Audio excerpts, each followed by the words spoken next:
Hi, I'm Stephanie Jaworski of JoyBaking.com. Today we're going to make chocolate marshmallow cupcakes, and this is what they look like. The cupcake is moist and chocolatey, and then we're going to top it with a delicious marshmallow frosting. So the first thing you will need to do is to preheat your oven to 350 degrees Fahrenheit, which is 180 degrees Celsius, and then you will need a 12-cup muffin pan. I've lined my muffin cups with paper liners, but you could just butter the muffin cups or even spray them with one of those nonstick sprays. Now, because we're making a chocolate cupcake, we need chocolate. So what we're going to use is 2 ounces, which is 60 grams of unsweetened chocolate. Now that's chocolate in its rawest form. It's really bitter. You don't eat it out of hand. It's normally used in baking. You may know it also as bitter chocolate or baking chocolate. So what you want to do is finely chop your unsweetened chocolate, and to that, we're going to really have a lot of chocolate flavor here. 2 tablespoons, 15 grams of unsweetened cocoa powder. Now you can use just the regular unsweetened or the Dutch process. Put those together, and then I'm going to pour over top a half a cup, 120 milliliters or 120 grams of boiling water. One, of course, we want to melt our chocolate, and we're also going to dissolve the cocoa powder in the boiling water because that's going to bring out its wonderful flavor. So now I'm just going to whisk this until everything's all melted and it's nice and smooth. Okay. So now it's all melted, nice and smooth. So I'm just going to let that sit. You want it to cool down to room temperature. And now, to start our batter, if you have an electric stand mixer like I have here, use your paddle attachment, or you could use a hand mixer. First thing, this is a chocolate butter cupcake, so the first thing you will need is a half a cup, 113 grams of butter. Have it at room temperature. I'm using unsalted. I prefer the flavor. You could use salted. So now I'm just going to beat this until it's nice and smooth.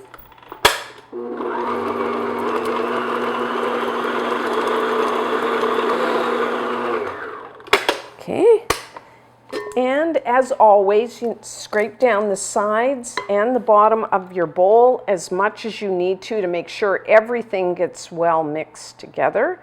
So now, we are using unsweetened chocolate plus the cocoa powder, which is unsweetened, so that's quite bitter. So what we're going to do is add 1 cup, which is 200 grams of granulated white sugar. And then I'm going to beat this on medium-high speed until everything's mixed together and it's light and fluffy. That'll take a few minutes.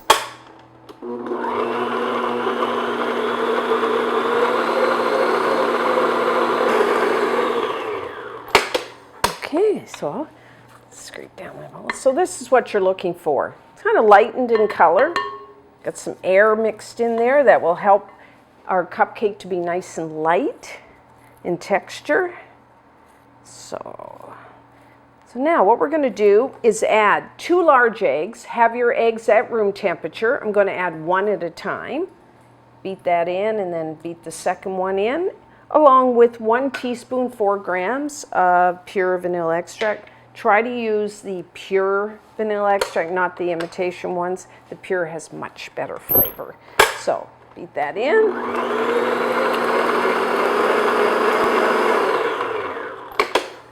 And the second one.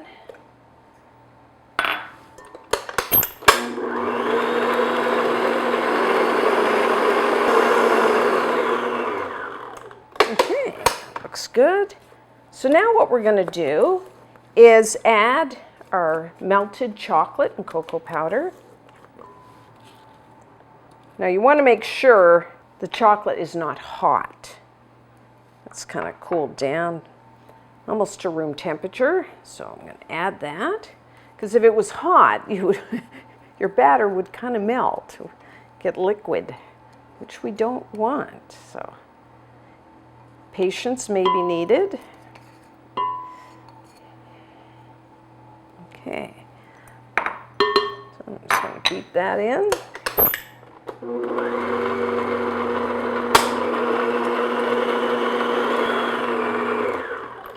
Okay, that looks good. Quick stir here.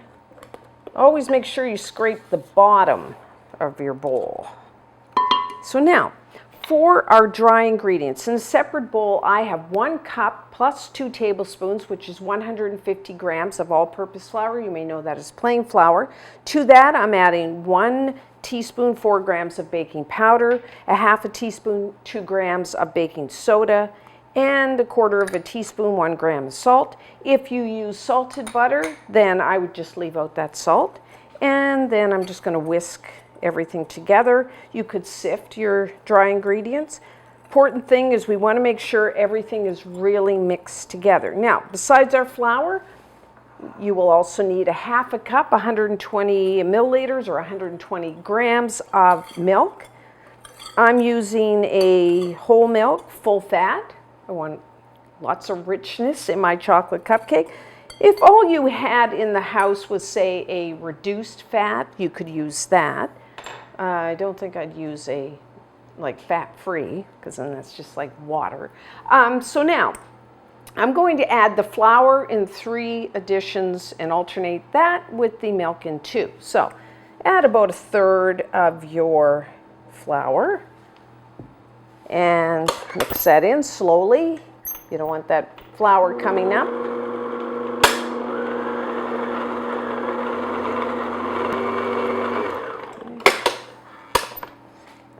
And then half of the milk. I do it this way instead of adding like all the flour, all the milk together. I really have to mix my batter a lot longer, and then that would, more gluten formation, and then your cupcake would be a little tough. That's why we do this kind of back and forth.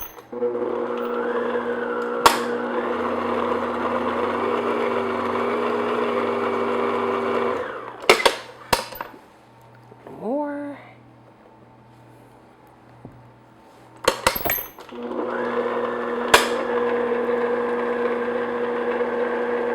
Rest of our milk.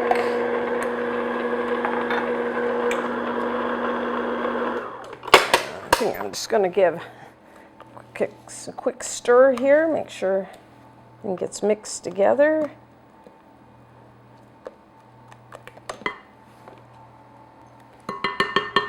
And the rest of our flour.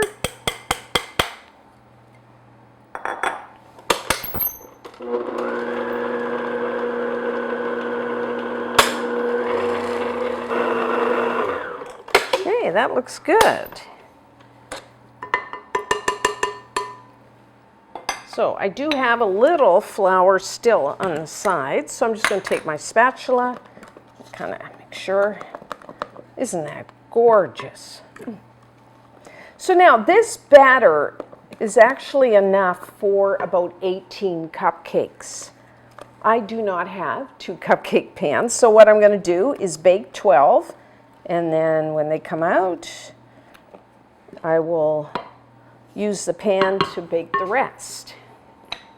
If you have 2 cupcake pans, then you can do them both at once. So now, I'm going to fill my muffin cups about 2/3 full, because I want when the cupcakes bake, I want them pretty even to the top of the paper, so about 2/3 full. You could use 2 spoons, or I'm just using this ice cream scoop, whatever you have. The important thing here is to make sure you fill the muffin cups, each one, about the same amount, so that your cupcakes all bake in the same length of time. Okay, my last one there. Then what you can do is just take a spoon or just kind of even it out. So now, as always, everyone's oven is a little different. Cupcakes, they're like little tiny cakes. So the thing is, they can go from being really like moist to quite dry in a couple minutes. So in my oven, they take about 18 minutes. What I do is I usually check them at about the 16-minute mark and just see how they're doing, so I can gauge, because you want to get them out of the oven right when the toothpick inserted into the center comes out clean. So about 18 minutes. You might want to, halfway through baking time, I always rotate my pan front to back because, you know, there's usually hot spots in your oven and that gives you more even baking.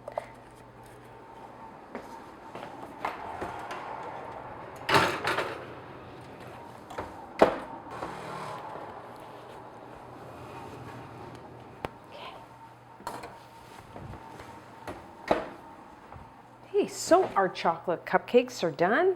Feel them, they're firm. Toothpick inserted into the center, comes out clean.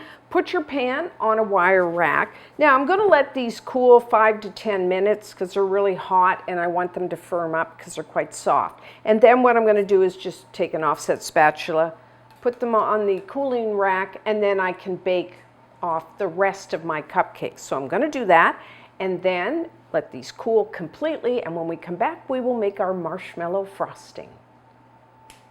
So now for our marshmallow frosting, I'm using my stand mixer again with the paddle attachment, or again you could use an electric hand mixer.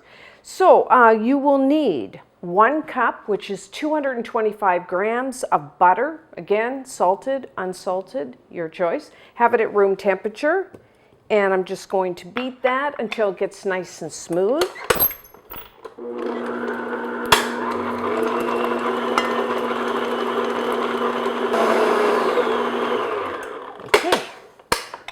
Scrape down.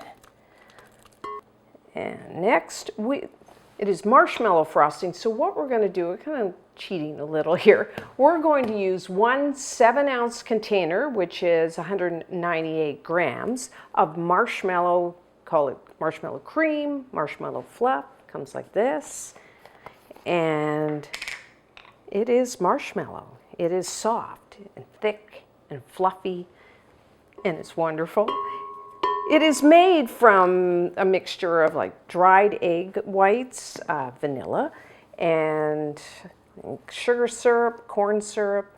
It tastes really good, very sticky. So really, essentially, this is like a confectioner frosting to which we're adding marshmallow cream.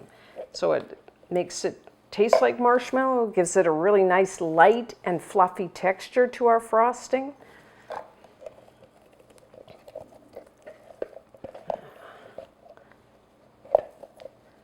And when you're buying this, check the expiry date. Make sure it's nice and fresh. And then I'm also going to add, just to give it a little more vanilla flavor, 1 teaspoon, 4 grams of pure vanilla extract. So now I'm just going to beat that in.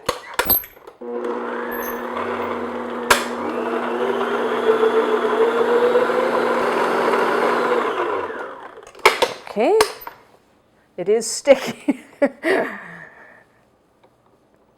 So, scrape that. So now we need a little bit of thickness to this. So we're going to add 2 cups, which is 230 grams of confectioner sugar. You may know that as powdered or icing sugar. And I am going to sift it because it tends to have lumps. And we want our frosting to be nice and smooth. So now what I'm going to do is have the mixer on low speed and slowly beat this in. And then once it's thoroughly mixed, I'm going to increase my speed to medium-high and beat it for a couple minutes. So I want to get it nice and light and fluffy.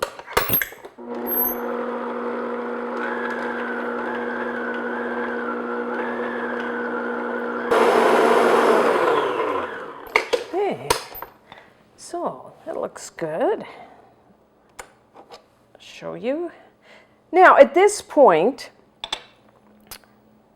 you want it like thick enough, thin enough to be, I'm going to pipe my frosting. So you want it kind of where you can pipe it. If it was too thick, you could add a little bit of cream. Conversely, if you found it too thin, you could just add a little more confectioner sugar. And also, if you want to color it, you could add right now some food coloring. But I like kind of that black and white thing, so that's what I'm going to do.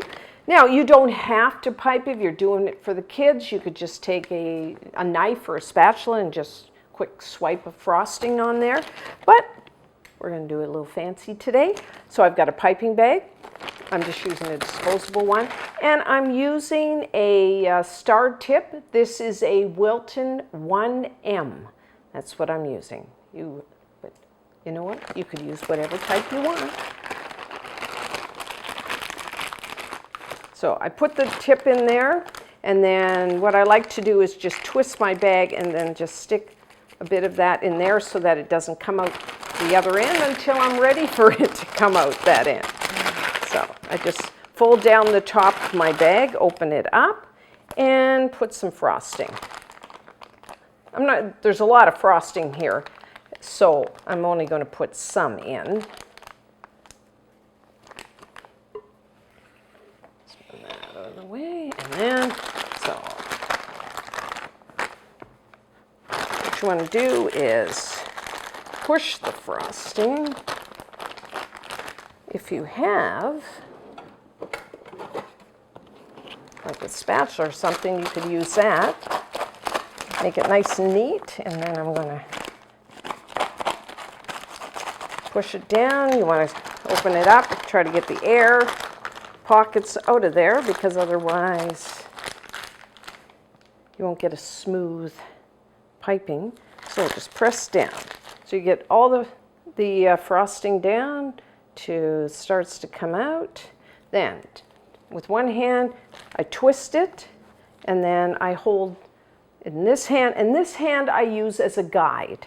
So you take your cupcake, and I start on the outside edge. You want even pressure all the way around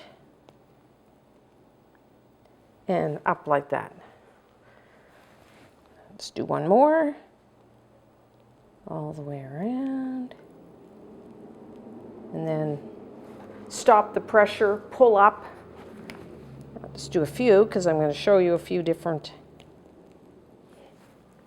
Now, very nice, just plain. You could, for the kids, some sprinkles. Kind of fun. Put a candle on the top. It's kind of nice. You have the plain one, and more of the adults. I just have some chocolate shavings. So there's some different ways you can decorate. Have fun with it. You can put a little candy on the top or whatever you like. The frosting's a little soft. I often put them, once I put the frosting on, I put them in the fridge a little just to firm that up. I do store them in the fridge. And then what I do is I like to bring them out, maybe 15 to 30 minutes before serving to bring everything up to room temperature. So let us try one. Now make sure when you're frosting your cupcakes that your cupcakes have cooled to room temperature. If they are warm, then your frosting might melt on you when you're piping, which we don't want. So I'm going to be good here, and I'm only going to cut off a little bit. So there, you can, I don't know whether you can see, it's very moist cupcake. Important, do not overbake these.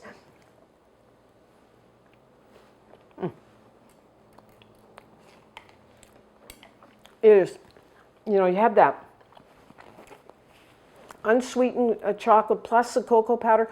That gives you a really deep, wonderful chocolate flavor. They're nice and moist. And you have the chocolate, and then the frosting, the marshmallow frosting. It really counteracts the deep chocolate flavor. You got the sweetness of the top, and I think they look pretty cool, the black and white thing. So really, try these. And until next time, I'm Stephanie Jaworski of joybaking.com.